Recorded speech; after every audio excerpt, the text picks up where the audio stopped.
എല്ലാവർക്കും മറ്റൊരു എപ്പിസോഡിലേക്ക് സ്വാഗതം. കഴിഞ്ഞ ദിവസം എസ് ഐ ഫോണിൽ വിളിച്ച് വരാൻ ആവശ്യപ്പെട്ട പ്രകാരം മാഷും വിശ്വേട്ടനും വിനായകേട്ടനും അങ്ങനെ എല്ലാവരും പോലീസ് സ്റ്റേഷനിൽ ഇപ്പോൾ എത്തിയിരിക്കുകയാണ്. എസ് ഐ ആകട്ടെ അവരിപ്പോൾ ചോദ്യം ചെയ്തുകൊണ്ടിരിക്കുന്നു. മാഷിനോടായി ചോദിക്കുന്നു, എന്തിനാണ് അറിയാവുന്ന കാര്യങ്ങൾ എന്നിൽ നിന്ന് നിങ്ങൾ മറച്ചു വെക്കുന്നത്? അവരോട് 3 പേരോടുമായി ഈ ചോദ്യം തന്നെ മാറി മാറി എസ് ഐ വീണ്ടും ചോദിച്ചുകൊണ്ടിരിക്കുകയാണ്. അയാളിപ്പോൾ മാഷിനോടായി ചോദിക്കുന്നു, വരുണിനെ കൊലപ്പെടുത്തിയ ശേഷം വിക്രം നിങ്ങളുടെ വീട്ടിൽ വന്നിരുന്നോ? അത് കേൾക്കുന്ന മാഷ്, അതിന് വരുണിനെ കൊലപ്പെടുത്തിയത് വിക്രമാണെന്ന് നിങ്ങളോട് ആര് പറഞ്ഞു? തൻ്റെ ചോദ്യങ്ങൾക്ക് മറുപടി പറയാനും അല്ലാത്ത പക്ഷം നിങ്ങളും ബുദ്ധിമുട്ടേണ്ടി വരുമെന്നാണ് എസ് ഐ അവരെ ഭീഷണിപ്പെടുത്തുന്നത്. വരുണിനെ കൊലപ്പെടുത്തിയ ശേഷം നിങ്ങളുടെ വീട്ടിലേക്ക് വരുന്നതും അവിടെ നിന്ന് പോകുന്നതും കണ്ട ആളുകളുണ്ട്. അതുകൊണ്ട് തന്നെ സത്യം മാത്രം എന്നോട് പറയുക. മെനക്കെടുത്താതെ എന്നോട് പറയാനായിട്ട് മാഷിനോട് വീണ്ടും ആവശ്യപ്പെടുന്നു. ഇത് കേൾക്കുന്ന മാഷാകട്ടെ, അത് അവൻ വീട്ടിൽ വന്നു എന്നുള്ളത് സത്യമാണ്, പക്ഷേ അവനല്ല അത് ചെയ്തതെന്ന് എന്നോട് ഏറ്റു പറഞ്ഞിട്ടാണ് അവിടെ നിന്ന് പോയത്. അവൻ നിരപരാധിയാണെന്നാണ് മാഷ് എസ് ഐയോട് പറയുന്നത്. ഇത് കേൾക്കുന്ന എസ് ഐ ആകട്ടെ, നിങ്ങൾ ആരെപ്പറ്റിയാണ് ഈ പറയുന്നത്? ഈ സ്റ്റേഷനിൽ തന്നെ അവനെതിരെ എത്ര കേസുകളുണ്ട്? മാഷ് തുടരുകയാണ്. മാത്രമല്ല, വരുൺ കൊലപ്പെടുന്ന സമയത്ത് വിക്രം ക്ലബിലായിരുന്നു ഉണ്ടായിരുന്നത്. അവൻ സുഹൃത്തുക്കളുമൊത്ത് ക്യാരംസ് കളിക്കുകയായിരുന്നു. അതിന് വേണ്ടത്ര സാക്ഷികളുമുണ്ട്. ഇത് കേൾക്കുന്ന എസ് ഐ ദേഷ്യത്തോടെ, അപ്പോൾ നിങ്ങൾ സാക്ഷികളെയൊക്കെ ഒപ്പിച്ചോ? മാഷി പറഞ്ഞതൊന്നും കേൾക്കുക പോലും ചെയ്യാതെ മാഷിനെ സംസാരിക്കാൻ അനുവദിക്കാതെ എസ് ഐ മാഷിനോട് മിണ്ടാതിരിക്കാനായിട്ട് ആവശ്യപ്പെടുന്നു. ശേഷം എസ് ഐ ഇങ്ങനെ പറയുന്നു, അവനെ ഒളിവിൽ പോകാൻ സഹായിച്ചത് അവൻ്റെ അച്ഛനും ചേട്ടന്മാരും കൂടി ചേർന്നാണ്.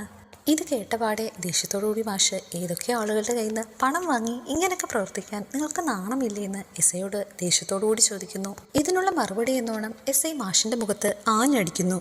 ഇതേസമയം വിക്രമാകട്ടെ ഇഷിതയുടെ വീട്ടിൽ എന്തോ സ്വപ്നം കണ്ടതുകൊണ്ട് പേടിച്ചെഴുന്നേറ്റ് ഒച്ചയുണ്ടായിക്കൊണ്ടിരിക്കുകയാണ്. അതിന്റെ ഫലമായി തന്നെ കയ്യിലുണ്ടായിരുന്ന ട്രിപ്പ് വരെ അഴിഞ്ഞു പോവുകയും അതിനുശേഷം ഇഷിത വേണ്ടത്ര സഹായങ്ങൾ ചെയ്തു കൊടുക്കുകയും ചെയ്യുന്നു. അതിനുശേഷം വേദയെ കോളിൽ കണക്ട് ചെയ്ത് കൊടുക്കുന്നുണ്ട്. അങ്ങനെ വേദയുമായുള്ള ഫോൺ സംഭാഷണത്തിനിടയിൽ വിക്രം വേദയോട് കാര്യങ്ങൾ അവതരിപ്പിക്കുന്നുണ്ട്. ഒരു മൈതാനത്തിന്റെ നടുക്ക് മാഷിനെ കെട്ടിയിട്ടിരിക്കുന്നതും ആളുകൾ കല്ലെറിയുന്നതും അങ്ങനെ ഒരു ദുസ്വപ്നം താൻ കണ്ടുവെന്ന്. അച്ഛനെ നാണം കെടുത്തിയാൽ മാത്രമേ എന്നെ കണ്ടെത്താൻ കഴിയൂ എന്ന് അവർക്കറിയാം. അതുകൊണ്ട് തന്നെ അവർ എന്തും ചെയ്യാൻ മടിക്കില്ല. ഇതെല്ലാം കേൾക്കുന്ന വേദ, വിക്രം വിഷമിക്കേണ്ട, ഞാൻ എന്തായാലും വീട് വരെ പോയി ഒന്ന് അന്വേഷിക്കാം. അതിനുശേഷം കാര്യങ്ങളെല്ലാം വിക്രമിനെ വിളിച്ചു ഇത്രയും പറഞ്ഞ ശേഷം അവർ ആ കോൾ കട്ട് ചെയ്യുന്നു. വിക്രമുമായുള്ള കോൾ കട്ട് ചെയ്ത ശേഷം വേദ നേരെ കമലയെ വിളിച്ച് വിവരം തിരക്കുകയാണ്. ഈ സമയത്ത് നീ ഇവിടെ ഉണ്ടായിരുന്നെങ്കിൽ എനിക്കൊരു ധൈര്യമായിരുന്നല്ലോ എന്ന് കമല വേദയോട് പറയുമ്പോൾ, ഞാൻ അവിടെ തന്നെ ഉണ്ടെന്ന് തന്നെ വിചാരിച്ചോളൂ, ഞാൻ എങ്ങും പോയിട്ടില്ല. കമല ഇപ്പോൾ കുറച്ച് കാര്യങ്ങൾ വേദയോടായി ചോദിക്കുന്നു. അന്ന് നിന്നെ കാണാൻ വന്ന ശേഷം മാഷി പറഞ്ഞിരുന്നു, നീ അധികം കാലം അവിടെ നിൽക്കില്ല, പെട്ടെന്ന് തന്നെ വീട്ടിലേക്ക് വരുമെന്ന്. അത് ശരിയാണോ എന്നാണ് കമലയുടെ ചോദ്യം. ഇതിനുള്ള മറുപടിയായി വേദ, എനിക്ക് കുറച്ച് കാര്യങ്ങൾ ചെയ്തു തീർക്കാനുണ്ട്. അതുപോലെ തന്നെ വിക്രമിൻ്റെ മേലുള്ള എല്ലാ കാര്യങ്ങളും കെട്ടണങ്ങട്ടെ. അതിനുശേഷം ഞാൻ ഉറപ്പായും വീട്ടിലേക്ക് വരും. എന്നാൽ ഇത് കേട്ടിട്ടും സംശയത്തോടുകൂടി കമല ചോദിക്കുന്നുണ്ട്, നീ എന്നെ പറ്റിക്കാനായി വെറുതെ പറഞ്ഞതാണോ? മറുപടിയായി വേദ, അല്ലമ്മേ, മാത്രമല്ല നമ്മൾ മാത്രമേ തൽക്കാലം ഈ കാര്യം അറിയാവൂ, വേറെ ആരോടും അമ്മ ഈ കാര്യം പറയണ്ട. വേദി ഇപ്പോൾ കമലയോടെ ചോദിക്കുന്നുണ്ട്, അച്ഛൻ എന്തിയെ അമ്മേ? മറുപടി കമല, എസ് ഐ പറഞ്ഞ പ്രകാരം രാവിലെ തന്നെ സ്റ്റേഷനിലേക്ക് പോയതാണ്, പക്ഷേ ഇതുവരെയും തിരിച്ചു വന്നിട്ടില്ല.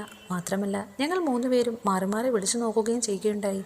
പക്ഷേ അതിനൊന്നും യാതൊരുവിധ റെസ്പോൺസും ഇല്ലായിരുന്നു. എന്തായാലും ഞാനൊന്ന് വിളിച്ച് സ്റ്റേഷനിലേക്ക് തിരക്കട്ടെ എന്ന് പറഞ്ഞ് വേദ ആ കോള് കട്ട് ചെയ്യുന്നു. സ്റ്റേഷനിലേക്ക് വിളിച്ചിട്ടും കോളൊന്നും കണക്റ്റ് ആവാത്തത് കൊണ്ട് വേദ നേരെ ദർശനെ ഫോൺ ചെയ്യുന്നു. താൻ വിളിച്ചിട്ട് ഫോൺ എടുക്കുന്നില്ലെന്നും അതുകൊണ്ടാണ് ദർശനെ ഇപ്പോൾ താൻ വിളിക്കാൻ കാര്യമെന്നും എല്ലാം വേദ കൃത്യമായി തന്നെ പറയുന്നു. വേദ ദർശനോടായി പറയുന്നുണ്ട്, ആ ഇൻസ്പെക്ടർക്ക് വല്ലാത്തൊരു വൈരാഗ്യം ആ കുടുംബത്തോടുണ്ട്. എന്തായാലും താൻ വേണ്ടുന്ന കാര്യങ്ങൾ ചെയ്തോളാമെന്ന് ദർശൻ വാക്കുകൊടുക്കുന്നു. ഈ സമയം എസ് ഐ മാഷിനെയും അവർ 3 പേരെയും 3 മാറ്റാനായി പോലീസുകാരോട് ആവശ്യപ്പെട്ടിരിക്കുകയാണ്. വിനായകൻ പേടിയോടുകൂടി ചോദിക്കുന്നുണ്ട്, അച്ഛാ, അവൻ കാരണം ഇപ്പോൾ നമ്മൾ കൂടി അടി വാങ്ങേണ്ട നിലയായല്ലോ. അവനോടുള്ള വൈരാഗ്യം കൊണ്ടല്ലേ ഇയാൾ ഇങ്ങനെയൊക്കെ ഓരോന്ന് ചെയ്തു കൂട്ടുന്നത്.